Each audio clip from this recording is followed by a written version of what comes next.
Chapitre 12. Quand l'enfant veut parler du poids des autres.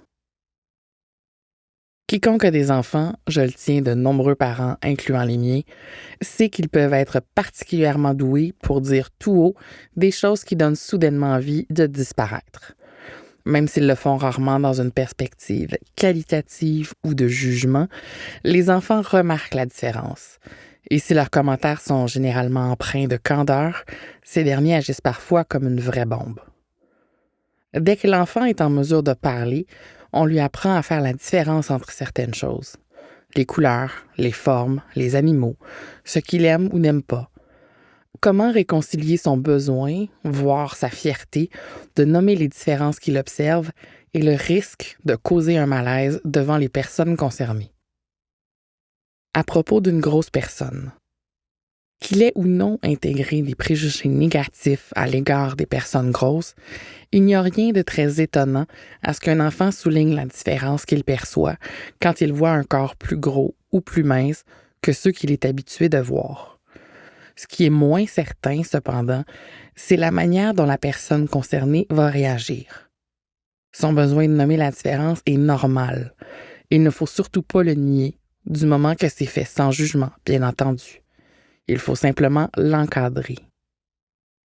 Si votre enfant n'est pas encore en mesure de comprendre que des commentaires sur l'apparence des autres sont parfois blessants, même s'ils ne sont pas mal intentionnés, n'hésitez pas à tenter de le lui expliquer. Vous pourriez par exemple lui rappeler une situation où il a été la cible d'un commentaire qui lui a fait de la peine, même s'il ne se voulait pas malveillant. Ou encore, passer un contrat avec l'enfant en lui demandant de partager avec vous à voix basse ses observations sur l'apparence physique des personnes quand vous êtes dans un endroit public ou entouré de beaucoup de gens. Finalement, proposez-lui d'attendre que vous vous retrouviez seul pour en discuter, dans l'auto ou de retour à la maison, par exemple. À propos d'une personne non grosse ou très mince. Si un enfant a tendance à constater la différence corporelle des personnes grosses, il risque de remarquer aussi les personnes à l'autre bout du spectre qui sont particulièrement minces. Encore une fois, passez un contrat avec l'enfant, l'encourageant à éviter de commenter l'apparence des autres en général, surtout en public, ou de le faire à voix basse ou dans un contexte intime lorsqu'il en ressent le besoin.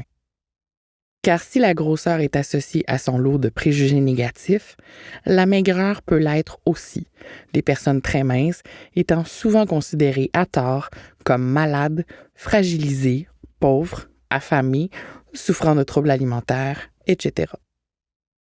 Attention au déguisement.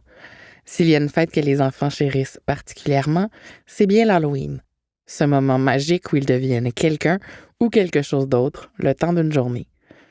Votre enfant exprime le désir de se costumer en personne grosse, évitez de lui faire porter un costume simulant un poids grandement supérieur au sien, ce qui contribuerait à la ridiculisation du corps gros. Cela peut aussi être l'occasion d'échanger avec lui sur la notion d'appropriation, de lui dire que s'il a déjà été socialement accepté de se costumer en une personne d'une autre culture, par exemple, cela ne se fait plus maintenant, car cela paraît souvent comme un manque de respect pour les communautés visées. Même si l'ostracisation des personnes grosses a lieu dans un contexte et des proportions différentes, le fait de porter un costume de gros n'est tout de même pas acceptable.